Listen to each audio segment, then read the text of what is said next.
Good morning, good afternoon, good evening, wherever you guys are at. Hope you're having a fantastic day. It's SoulSaint here, and we have the update for 10.4D. That's right, you heard it right, 40 here.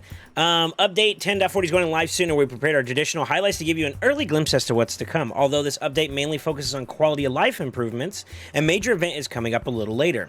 Community weeks, we can't reveal everything just yet, but we'll talk about the rewards calendar feature as part of the festivities. Read the full article below. Okay, so we've been teased this about the what's next in Raid trailer. And I'll be honest with you guys, I feel like it's exciting, but it's also concerning too, considering how how interesting it could be for players to acquire new champions. And you know, we'll have to see. But let me dive into it, and we'll kind of give our thoughts at the end of it. All right. So the community weeks will return to celebrate our wonderful community. Keep in mind that it won't launch immediately with the update, although it won't be too long either. We have various activities planned this year, but they will be covered in dedicated social media posts and news. But for now, let's focus on the rewards that await you. Okay, so we got a daily login reward calendar. I believe that you'll be able to basically acquire the champion's fragments over the course of like a 25-day period or something around those lines. Yeah, something around those lines. It says each slot will become available on a specific date regardless of whether or not you're online. Unlike the daily login rewards, log into Raid on that date to claim the associated rewards, because if you miss them, you lose them. There's just two exceptions. Several slots contain champion fragments for Ludex Artur, who's going to be the new legendary support champion that you can see right there. Explicitly for the community weeks, even if you miss the days when these are slots, you can still claim fragments before the end of the community weeks. Okay, so basically they have a little bit of redundancy in case you can't log in every single day. There's another neat feature you'll see. One of 4 legendary relics will become the final prize of the reward calendar. Likewise, available to the very end of community weeks, all raiders will get a chance to vote and choose which one will become the final reward. So gather your friends and make your votes count. So what we see here, and I'm going to actually pull this up in game so that we can have a little bit better of a reference. What you see there is, I believe, the Wand of Submission. You also have the Gore Crescent, which is the first option. The third one is, I believe, the Temporal Stagnator. And then the last one is, I believe, the Axe Serpentis. So, basically, the way I understand it is that you're going to be able to, the community as a whole, so all of us that are raiders, are able to vote amongst the options that are going to be amongst those 4. I've been asked this quite a bit about what's the best one or what's the second best one or what's the option is going to be. I think we have to reel in our logic here and look at it from a different lens, right? So, number one, obviously the Wand of Submission is a very powerful relic. It has a lot of power, a lot of expansions upon it that you can get a lot of benefits from. It's busted. Just like how Polymorph was busted, the ability to reflect it back to someone is busted, and it has just as much, if not maybe even more, of a percentage chance to do it than when a Poly would activate. So, with all that being said, it's a very, very highly desirable one. Now, for the Gore Crescent itself specifically, we're going to have to break this down a little bit, but for the lack of better words, it basically shows you that you get good attack, you get good crit damage, and you get a little bit of speed. It's all really good stuff for an offensive attack type nuker. The wearer's next attack after killing an enemy deals 20% more damage. Also very good for offensive approach type champions. Even if you're neglecting the attack in this particular relic, the crit damage and speed is still universally good for most nukers, whether they're HP defensive, you know. And then, of course, being able to deal more damage after you kill someone initially shows that you have more output, right? Which is good for across the board for all nukers. It's not bad. Triangular shaped gemstones are very, very strong. Circular ones are very utility oriented most of the times. There are some that give you some more output on top of that, so it's not bad. It kind of synchronizes up very well. Now, the other couple options that we see here, which is like the Temporal Stagnator, and then, of course, the Axe Serpentis, those are interesting. I did a breakdown on like my tier list for the relics and how they could be very useful, which ones I value higher, which one I value lower. You can take a look at that video and give it a little bit of an ear. And I think you'll get a little bit of insight as to why why I'm breaking this down a little bit. Temporal Stagnator is very utility oriented. So you got accuracy, speed, resistance. These are all very utility / mitigative or influential stats to help you with control. Where it has 20% chance to remove, steal, or convert buffs, or increase a skill's cooldown when landing a weak hit. Now, this one in particular is very interesting because it has a chance to convert basically what would be a weak hit to a positive hit, I believe, right? When it comes to removing, stealing, or converting buffs, or increasing a skill cooldown. So in particular, you're looking at people who are looking to strip, you're looking at people who are looking to steal, or you're looking at people who are looking to put cooldown reduction or cooldown increase on the enemy, right? So champions like Crixia, who are subject to being weak affinity to blue champions, right? Magic champions. Another example could be when Armand's is trying to remove a ability with his A3. You know, basically you polymorph the target you're looking at, but it also buff strips the enemies adjacent to him, right? So being able to influence that, even though, you know, Armand's is going against a red champion like Lathia, for example, could still be very impactful, right? So Temporal Stagnator has a lot of viability for utility champions. And then, on top of that, too, the hexagonal and the diamond gemstones are pretty influential in terms of control and utility. Being able to turn a positive or a negative into a positive for yourself, or being able to expand upon said positives by being able to do even more whenever you're stunning, freezing, or control, like this relic is basically known for, is a positive. So it's very synchronicity. So this is a good choices so far, right? Then we have the Excerptus, which this one is a very controversial one. I don't know exactly the number spread, and I'll have to refer to some people who are a little bit more knowledgeable in the number crunch than I am, but basically you have an increase of damage as you level it up, and particularly for Exposed Next, which is only a Hydra-centric influenced relic, that's where you get your damage. Outside of the stat bloat, which is really positive for HP and attack-type nukers, more so than anything, that's pretty much what it offers. It's basically more damage for Hydra-type content, right? So not as universally usable, but it still has a very specific niche where it's maybe valued, right?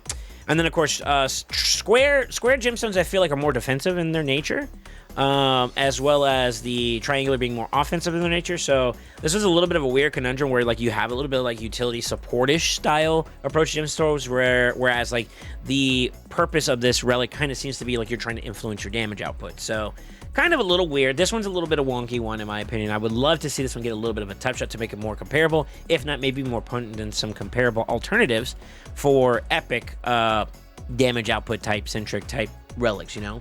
So very, very interesting choices. The wand, I think I don't really need to go too far into detail about it. It's very good. It's very good at resisting or mitigating defensively any type of like control that could be going on to your champions. Now, here's the interesting part about this. I don't know if you've been noticing, but throughout the entire time I'm looking at each of these relics, I'm clicking on different groups. Breaking it down, the Gore Crescent is a Chimera-based one, so this is one that I would say should be fairly often that you're going to be able to participate in, because if you're participating in Chimera at all, or to some degree, it's eventually a possibility that you're going to get enough relic masses or ocular masses to be able to craft a piece that could be Gore Crescent, right? Now, as for the wand, which I would say is probably initially the most valuable, it's going to be a standard one. So this one has a high probability, even if you're doing a bunch of random crafts with other relic materials, and I'm going to show you this in an application. Normally, whenever it comes to any type of crafting relic material, you'll get a group chance, which will tell you that you have a chance to likely get 50% of a standard craft or 50% of the actual area that this is influenced by. So for like live arena materials, if you've been collecting those over time, so it was like 50% here, 50% there. The other would be true for like clan ones when we had the CBC rewards. You know, if you're not mixing and matching, you have a 50% chance here and a 50% chance there, right? So with that being said, it's important to kind of realize the opportunities afforded to you or the likelihood of you being able to acquire more chances to be able to get a specific relic. The harder ones to get, in my opinion, right now, until the terrain of the game changes, I would say are likely to be the clan group ones. Live Arena seems like they're going to make that fundamentally a more prominent thing with rewards, and it's going to be on a monthly basis. So I think the likelihood of you being able to rotate into this may be a little bit more reoccurring on a monthly basis. That's possible.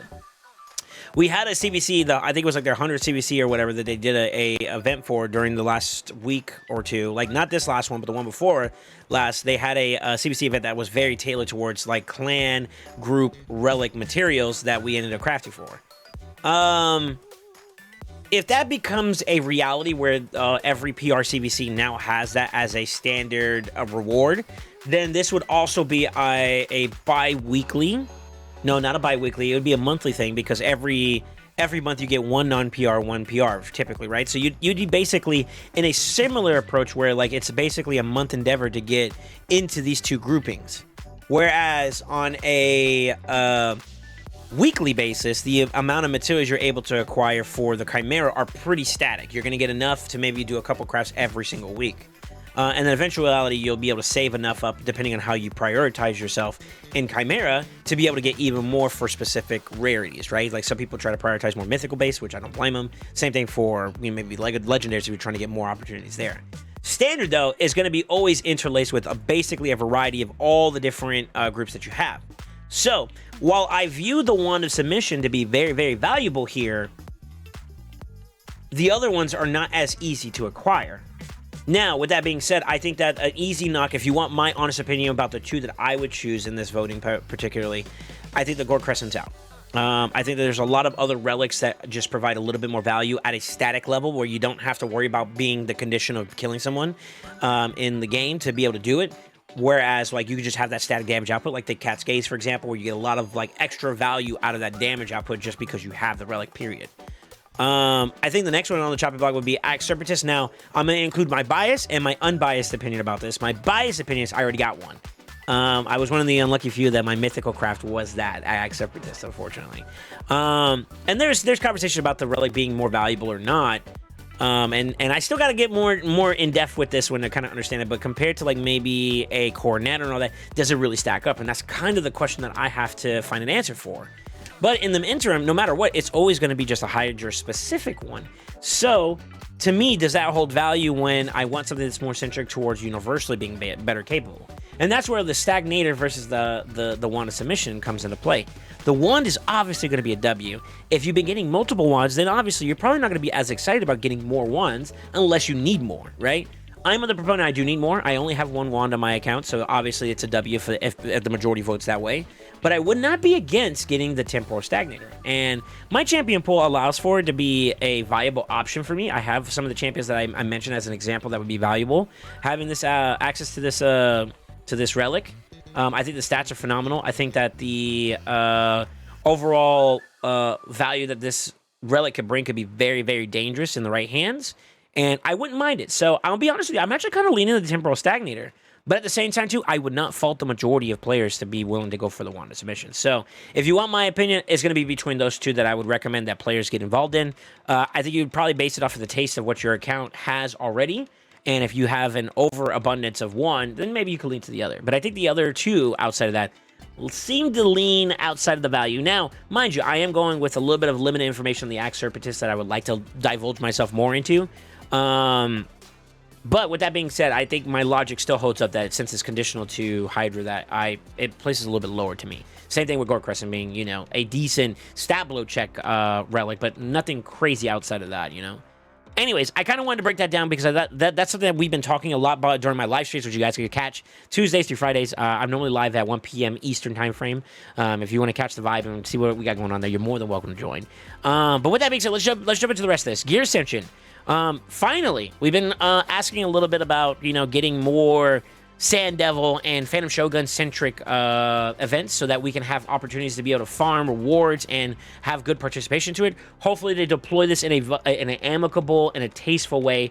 Nothing that's too very how do you say it, too point dependent, you know, like don't put the points too excessively high, make the rewards lucrative and valuable for the player, not only at early games, but even at later game progression, because it's a good place. Honestly, it's a place that we, to this day, still need to farm. And I have so many builds that I need to finish up that Sand Devil and Shoguns would help me, you know, succeed in doing. So it's a great thing. So they're finally going to be able to do it. Level 38 and plus are going to be able to participate. And the main goal is basically just get oils and extracts as much as possible. So get those resources. And that's basically what we want.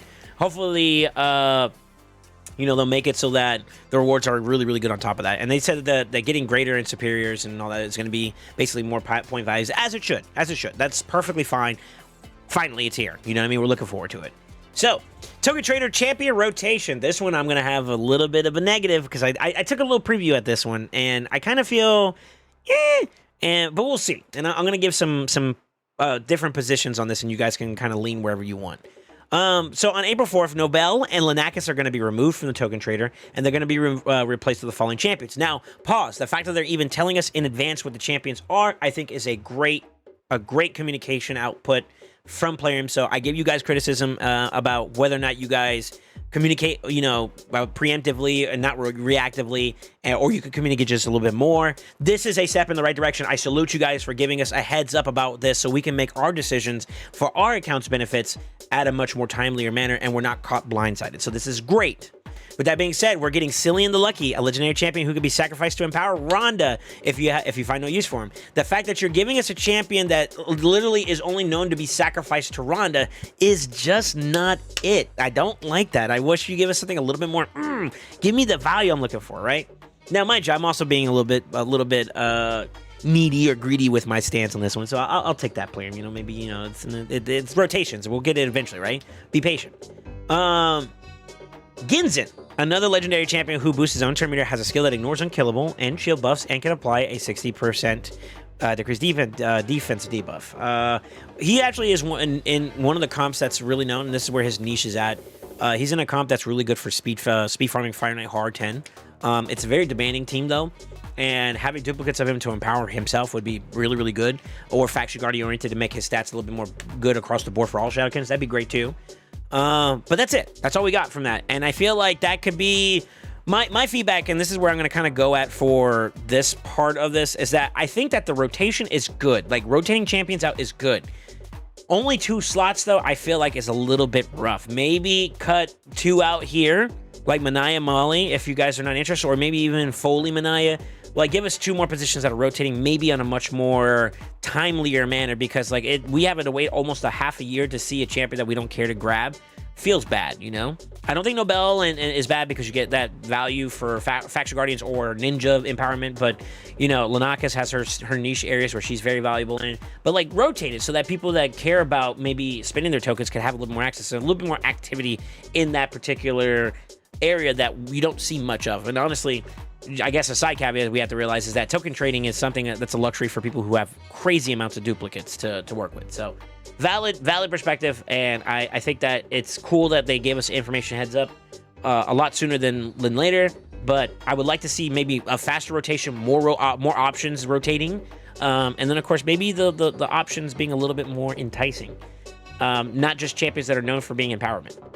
You know what I mean? Just my 2 pennies. Anyways, with that being said, quality of life miscellaneous. Now, hold on, before I go any further, it's kind of ironic that they're doing empowerment-based champions, because one slot, this current rotation, is for an empowerment for Ninja. This next one coming up is going to be an empowerment for Ronda. They may be doing that for unique champions only, and they may be dedicating that slot specifically for that. That may become a norm. So, depending on the champion you have, like maybe you have that Nergigante Archer, maybe you might start seeing Valkyrie in the rotation down the future. You never know. Kind of seems like they're kind of following a trend, though. Anyways, quality of life miscellaneous. This is where it's going to get kind of interesting. Siege victory conditions will change to make draws less common. If both clans have captured the enemy stronghold and have equal victory medals, the clan with the greater number of undefeated defense teams will be victorious. You'll be able to sell gear from the inbox. Nice. The gear upgrade tabs and the craft 10x tab in the forge. All W's. A couple of relic-focused improvements will go live. Brief relic lore will become available, and tapping on the relic socket will direct you to the gemstone storage, specifically to the type of gemstones that would fit the socket. Nice little quality of life. I'm okay with that. More avatar frames will be added to the game. Not necessary, but still appreciated. It's nice to have a little bit of flair to your uniqueness as a profile. The market refresh button and refresh timer will swap positions per multiple community requests. That's good. Several Chimera-themed clan quests will be made simpler. I think they also need to be made a little bit easier, because, like, expecting us to do, like, 10 plus, I know this is not exactly how it is worded, but, like, doing 10 plus ram form trials is not easy, Especially when your damage is used against you. So, we obviously appreciate maybe making it not only more simpler, but making it a little bit more easier for some folks, Chimera Clash multipliers will be displayed no matter how many keys you use for a specific difficulty. We're making the minor change to avoid confusion and ensure players don't assume multipliers are no longer active after one Chimera battle. Very interesting. Some people are starting to double dip into multiple similar, like the same difficulty for better mythic mats materials and such. So being able to have that distinction is very good. We did a little bit of a live breakdown on Ashinar and Werlim's updates to their kit. I think that the long and short, if you want the quick splurge of this, is that his base form for Ashnor now makes him a viable turn meter booster champion for the team. So like a go for a strategy. And depending on the multipliers of his second form, there's a lot of viability of him being able to do a lot more in terms of being potent as a damage dealer. So Ashnor's buff is good, in my opinion. Whirlims, on the other hand, leaves me a little bit less to be desired. However, I did find that some of the debuffs and some of the things that he does on his build or his kit moving forward has some viability, and this might be a little copium, but it might be somewhat viable depending on the rest of your comp, where you're able to do a little bit more trials based, so, you know, having decreased accuracy, decreased attack, as well as veil and strengthen, and in particular increased defense to have some areas where it's useful for specific trials. That could be of value, so we'll see. Obviously, I feel like they could have been a little bit more heavy-handed to make Whirlim very valuable, and to me, it didn't feel like it was it didn't hit the mark the way I wanted it to. So a little bit of scrutiny, but you never know. Obviously, playtesting is required whenever anything new comes into the game, and I think that's always important that I want to impose upon you guys, is that taking things in theory is one thing, putting it into application is another. So obviously, we want to get a feel for this guy as well as Ashnor, because maybe our perspective is going to change after seeing so. So with that being said, you guys let me know what you guys think about this particular event. Is it good? Is it bad? I think overall, I like the quality of life updates. I think it's good. I think that perspective is really, really important here, and that's really what I wanted to provide you guys, is that, okay, cool with the data login, cool that we're getting options to do some voting for a free relic, which is always appreciated. Hopefully my opinions have some weight to your choices, your decisions. Maybe you find something that works of value to you. And then, of course, the new token trader rotation is coming up soon, which we got information on, which is good. Do we like the choices? Could be a little bit better, but nevertheless, I think I'm seeing a trend. And then, of course, we're looking forward to all the other stuff they got going on. So let me know what you guys think in the comments. Is this a W update? Is there more to come? I think the answer is obvious, that we're going to get a little more later, but I am looking forward to what the future has in store. And with that being said, don't forget to like, comment, and subscribe. And as always, always remember, stay ascended.